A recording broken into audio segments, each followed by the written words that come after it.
નમસ્કાર વાલા વિદ્યાર્થી મિત્રો, આજે આપણે જોવાના ત્રિમાસિક કસોટી મોડલ પેપર 2026 ધોરણ 8 બધા જ પ્રશ્નો આમાંથી આવશે. બરાબર, તો તૈયાર કરીને જજો, ખાસ કરીને તૈયાર કરજો. જો આ પ્રશ્નો આવશે તમારે તો તમારે 40માંથી 40 પાકા જોઈએ.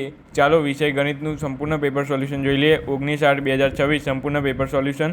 તો ચાલો સંપૂર્ણ પેપર સોલ્યુશન જોઈએ. વિડીયોને લાઇક શેર સબસ્ક્રાઈબ કરવાનું ભૂલતા નહીં અને વિડીયોને એન્ડ સુધી જોજો. તો જોઈ લઈએ આપણે ધોરણ 8 વિષય ગણિતનું સંપૂર્ણ સોલ્યુશન. બરાબર, તો હવે આપણે જોઈ લઈએ ત્રિમાસિક એકમ કસોટીનું. અહીંયા વિભાગ એ, અહીંયા તમારે છે સાચો વિકલ્પ પસંદ કરીને તમારે અહીંયા ઉત્તર લખવાનો છે. કુલ ગુણ 3 રહેશે. 7/19ની વિરોધી સંખ્યા કઈ થાય? 19/7. વિરોધી સંખ્યા પૂછી છે એટલે પ્લસ આવે, અને જો પ્લસ હોય તો માઇનસ આવે. બરાબર, વ્યસ્ત વિરોધી સંખ્યા, આની વિરોધી સંખ્યા કઈ થાય? પ્લસ 7/9 માઇનસ 7/9ની પ્લસ થઈ જાય. બરાબર, પરંતુ એનો વ્યસ્ત એટલે ઊંધી કરી દેવી પડે સંખ્યાને. ઓકે, તો આ તમે ખાસ કરીને યાદ રાખજો ને, કારણ કે અહીંયા તમારે 7/19 પણ જવાબમાં આપેલા છે, એટલે તમે આ રીતે તમે ભૂલ કરીને આવી શકો વાલા વિદ્યાર્થી મિત્રો.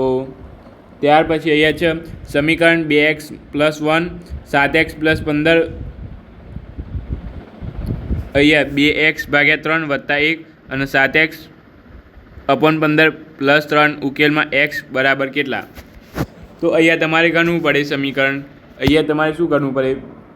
2x/3 2x/3 2x/3 વત્તા 1. બરાબર, વત્તા 1 આવી ગયો. એક જ મિનિટ ભાઈ.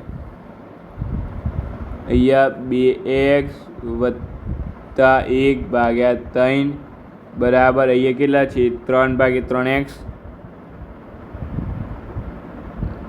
3x/15 વત્તા 3નો ઉકેલ તમારે મેળવવાનો છે. બરાબર, તો આનો ઉકેલ તમે કઈ રીતે મેળવી શકશો? હવે તો આ જ તમારે મુશ્કેલ છે. તો અહીંયા કંઈ કરવાનું નથી. અહીંયા નીચે છેદ અહીંયા કોમન કરી દીધો. બરાબર, એટલે અહીંયા 3 વડે ગુણી નાખવાનું, એટલે અહીંયા શું થઈ જશે? તમારે 3 થઈ જશે. પછી અહીંયા પણ છેદ કોમન કરવા માટે અહીંયા શું થઈ જશે? તમારે આ 45 થઈ જશે. અહીંયા જો આ તમારે થઈ ગયા 45. બરાબર, એટલે અહીંયા છેદ આવી ગયો 45. હવે આ 15ને અહીંયા લઈ જાઓ અને આ 3ને અહીંયા લઈ જાઓ. બરાબર, એટલે તમે 2x + 3 × 15. બરાબર, પહેલાં આપણે આનું સોલ્યુશન કરી દઈએ 15. બરાબર, એટલે અહીંયા શું થઈ ગયું? 2x + 3 એટલે 15, એટલે અહીંયા 45 થઈ ગયા. 15 × 3 = 45 વત્તા 10x થઈ ગયા. 5 2 10, એટલે આનું સંપૂર્ણ સોલ્યુશન આવી ગયું આ બાજુનું. તમે જોઈ લેજો આ 10x + 45. બરાબર, યાદ રાખજો. અહીંયા લખી દઈએ આપણે આની જગ્યાએ આપણે શું લખી દઈએ? હવે આપણે 10x + 45.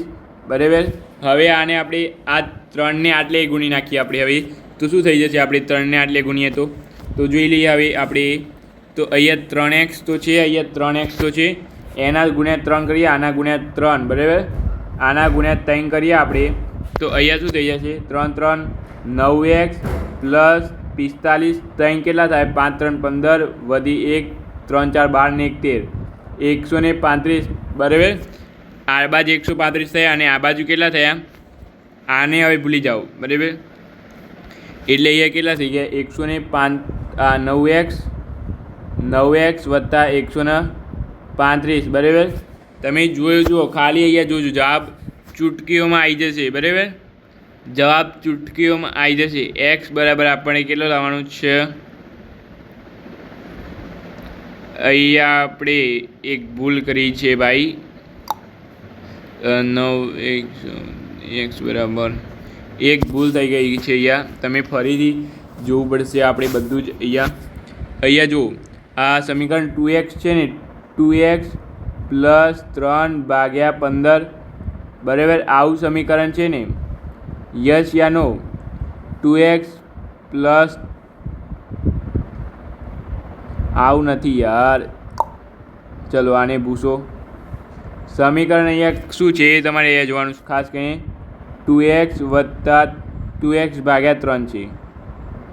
2x/3 વત્તા 1 બરાબર 7x ભાગ્યા 15 વત્તા 3 આનો ઉકેલ તમારે મેળવવાનો છે. એટલે હવે અહીંયા શું કરવાનું, આ 3 નીચે છે અને અહીંયા ગુણી નાખવાના, બરાબર. એટલે ગુણીએ તો શું થઈ જાય, અહીંયા 2x પ્લસ 3 ભાગ્યા 3 થાય ને, અહીંયા 3 બરાબર. પછી અહીંયા શું થઈ જાય, બરાબર 7x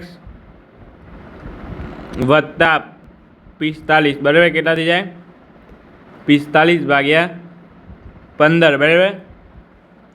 ત્યાર પછી આને અહીંયા ગુણવાના, આને અહીંયા ગુણવાના બરાબર. તો આને 15ને ત્યાં લઈ જાઉં તો ડાયરેક્ટ આપણે કરી દઈએ 15 2 30x બરાબર વત્તા 15 3 45 બરાબર બરાબર 3ને અહીંયા ઉપર ગુણીએ 7x તો 7x એટલે 21x થઈ જાય વત્તા 45 ગુણ્યા 3 કેટલા થાય, 45 2 90 135 થઈ જાય વત્તા 135 બરાબર 45 ગુણ્યા 3 કરીએ તો 3 5 15 3 4 12 ને 1 13 હા 135 થઈ ગયા. આને હવે ભૂલી જાઓ આપણે, આનું અહીંયા કંઈ કામ નથી હવે. ઓકે, જો હવે અહીંયા તમે જુઓ 30xમાંથી 21 જાય તો કેટલા વધે, 9x વધે. આ 9x બરાબર 135માંથી 45 જાય તો કેટલા વધે, 90 વધે. કેટલા વધે, 90 બરાબર.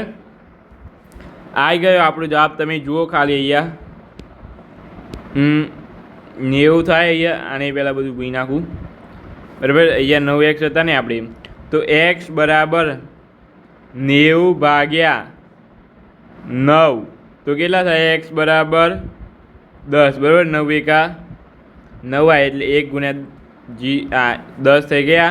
તો અહીંયા તમારે શું જવાબ આવે છે, જુઓ 10 આવી ગયો. અહીંયા અલગ જ રીત આપેલી છે ડાયરેક્ટ, પરંતુ અહીંયા આપણે તમને આખું સોલ્યુશન બતાવ્યું બરાબર. આ રીતે તમારી MCQ પૂછાઈ શકે બરાબર, સંભાવના કરી પૂછાવાની બરાબર. તમને આવડવું જોઈએ, પહેલાં ગુણાકાર કરવો પડે ત્યાર પછી ચોકડી ગુણાકાર કરવો પડે. યાદ રાખજો, અહીંયા 10 તમારે જવાબ આવશે, હું તમને લાઈને બતાવ્યું. ત્યાર પછી એક નિયમિત ષષ્ઠકોણના એક નિયમિત પંચકોણના તમામ અંતઃકોણોનો સરવાળો કેટલો થાય, યાદ જ રાખજો 540. પંચકોણ હોય તો 540, ત્રિકોણ હોય તો 360, ત્રિકોણ ક્યાં ચોરસ હોય તો 360, પંચકોણ હોય તો 540 બરાબર. ષષ્ઠકોણ હોય તો વત્તા 180, 540 વત્તા 180 બરાબર. એટલું જ તમારે કરવાનું, બીજું કંઈ કરવાનું નથી ભાઈ. તો બસ આ રીતે છે તમારે. પંચકોણ હોય તો શું યાદ રાખવાનું, 540 યાદ રાખજો. ત્યાર પછી એ છે તમારે એક સંખ્યાનો ગુણાકાર 1 મળે તે બે પરસ્પર સંખ્યાઓ ખાલી જગ્યા કહેવાય, તો વ્યસ્ત સંખ્યાઓ કહેવાય. નિયમિત અષ્ટકોણની કુલ કેટલી બાજુઓ હોય, તો અષ્ટકોણ એટલે 8 બાજુઓ હોય. સમાંતર બાજુ ચતુષ્કોણની પાસેના ખૂણાઓ પરસ્પર પૂરક ખૂણાઓ હોય. પૂરક જેમનો સરવાળો કેટલો થતો હોય, 180 થતો હોય. ખરા ખોટા તમારે એ જણાવવાનું છે. તમામ ચોરસ એ સમબાજુ ચતુષ્કોણ અને લંબચોરસ પણ હોય. તો અહીંયા સાચું, આ તમે યાદ જ રાખજો બરાબર. સમય સંખ્યાઓને ભાગાકારની ક્રિયા માટે સંવૃત્ત છે તો અહીંયા ખોટું આવશે, કારણ કે 0 વડે ભાગાકાર શક્ય નથી બરાબર. ત્યાર પછી અહીંયા કોઈપણ બહુકોણના તમામ બહિષ્કોણનો સરવાળો કેટલો થાય, તો 360 થાય બહિષ્કોણનો સરવાળો બરાબર. યાદ રાખજો. આ પણ ચતુષ્કોણના કેટલા અંગો હોય, ચતુષ્કોણના કુલ 10 અંગો હોય, 4 બાજુ, 4 ખૂણા અને 2 વિકર્ણો. ચતુષ્કોણ બરાબર. આ તમને ચતુષ્કોણ એક જ મિનિટ આપણે દોરીને બતાવી દઈએ. ચતુષ્કોણ બરાબર. આ થઈ ગયો ચતુષ્કોણ આપણે. એમાં આ 2 વિકર્ણો થઈ ગયા. પહેલાં જુઓ, આ 2 વિકર્ણ થઈ ગયા, પછી આ 4 બાજુઓ થઈ ગઈ. કેટલા થયા, 6 થયા. અને 4 ખૂણા, આ 1 આ 2 આ 3 અને આ 4 કેટલા થયા, 4 ને 4 8 ને 2 10 થઈ ગયા બરાબર. તો આ રીતે તમારે હોય છે. આને તમારે અહીંયા તમારે યાદ જ રાખવું પડશે બરાબર. અહીંયા તમારા માટે રાખ્યું છે. ત્યાર પછી એ ટૂંક જવાબ બી તમારે ઉત્તર લખવાના છે.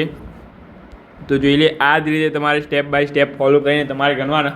રફ ચોપડો લઈને જ બેસવાનું જોડે, એમાં સ્ટેપ બાય સ્ટેપ જેમ ગણ્યા છે એમ ગણવાનું જ બરાબર. જાતે ગણજો, જોઈને ના ગણતા ને કે આવડે નહીં પેપરમાં. આવી બેઠી રકમ પૂછાવાની સંભાવના 99.99% ખરી. તો ખાસ કરીને તૈયાર કરી લેવા.